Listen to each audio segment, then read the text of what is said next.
আমি খুব তাড়াতাড়ি আসতেছি। হ্যাঁ হ্যাঁ। আপনার স্বামী হিজড়া মানে কি? আমার স্বামী হিজড়া সেটা সে কিভাবে জানে?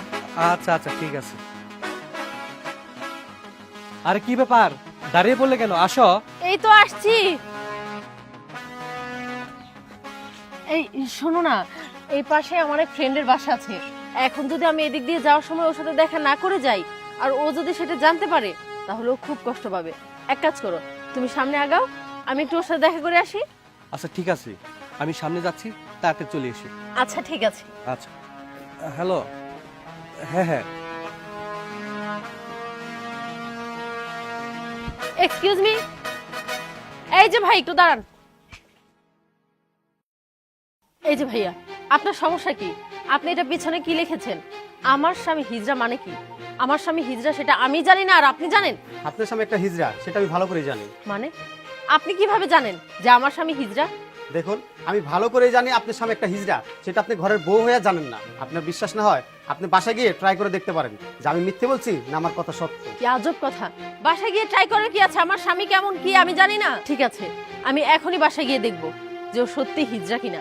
যদি আপনার কথা মিথ্যা হয় তাহলে কিন্তু আমি আপনার নামে মামলা করে দিব।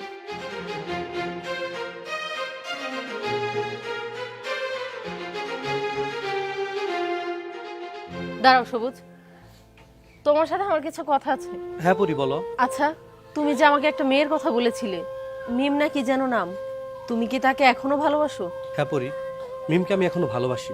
আচ্ছা, এটা কি সত্য যে তুমি মিমকে ভালোবাসো বলেই আমাকে এতদিন তোমার স্ত্রীর অধিকার দাওনি? হ্যাঁ, আমি মিমকে ভালোবাসি বলেই এখন পর্যন্ত আমি তোমাকে টাচ করিনি। আচ্ছা, তুমি যদি আমাকে স্ত্রীর অধিকার নাই দিবে, আমাকে কখনো টাচ নাই করবে, তাহলে তুমি আমাকে বিয়ে করলে কেন? আমি তোমাকে কখনো বিয়ে করতে চাইনি। আমার মা বাবা জোর করে তোমার সাথে আমাকে বিয়ে দিয়ে দিয়েছে। বুঝতে পেরেছি। আচ্ছা সবুজ, তুমি কি সত্যি ওই মিমের কারণে আমাকে টাচ করোনি, নাকি তোমার কোনো শারীরিক সমস্যা আছে? না না, আমার শারীরিক সমস্যা থাকবে কেন? ঠিক আছে, তাহলে তুমি আমার সাথে এক্ষুনি রুমে চলো। আমাকে তোমার স্ত্রীর অধিকার দিবে, আমাকে আমার শারীরিক চাহিদা পূরণ করে দিবে। শোনো, তোমার যদি কোনো সমস্যা নাই থাকে তাহলে তো এতটুকু করতে তোমার কোনো সমস্যা নেই।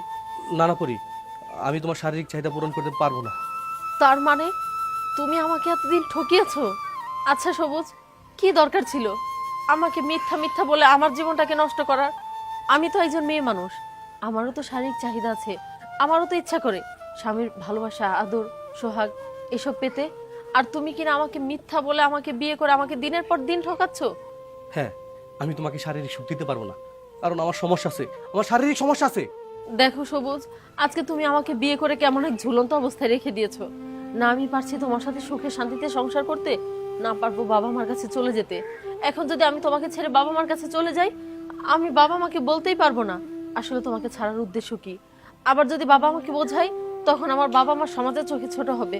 দেখো বরি, আমি তো তোমাকে বললাম আমি তোমাকে কখনো বিয়ে করতে চাইনি। মা বাবা জোর করে তোমার সাথে আমার বিয়ে দিয়ে দিয়েছে। আর আমি তোমাকে কখনো স্পর্শ করিনি, কেন জানো? তুমি যদি আমার কাছে শারীরিক সুখ চাও, আসলে আমি তো তোমাকে শারীরিক সুখ দিতে পারবো না। আর আমি সত্যি কথা বলছি, আমি কখনো কারোর সাথে প্রেমও করিনি। শুধুমাত্র তোমার থেকে দূরে দূরে থাকার জন্য মিথ্যা কথা বলেছি। আমি কি করব? আমার কোনো উপায় নেই। আসলে ভাগ্যের লিখন তো আল্লাহর হাতে, তাই না?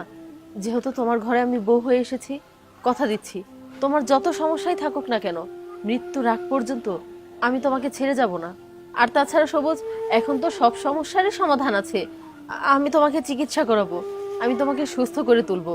আর তারপরেও যদি তোমার সমস্যা থেকে যায়, আমি বাকিটা জীবন তোমার সাথে এভাবেই কাটিয়ে দিব। পরি, তুমি আমাকে এতটা ভালোবাসো, আমার শারীরিক সমস্যা জেনেও তুমি আমার সাথে সংসার করতে যাচ্ছ।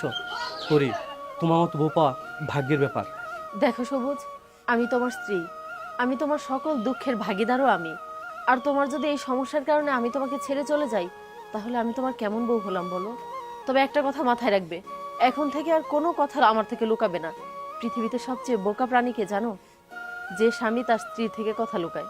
পরি, তোমার হাত ছুঁয়ে আমি কথা দিচ্ছি, আজকের পরে থেকে আমি কোনো কথাই লুকাবো না তোমার কাছে। ঠিক আছে, ঘরে চলো।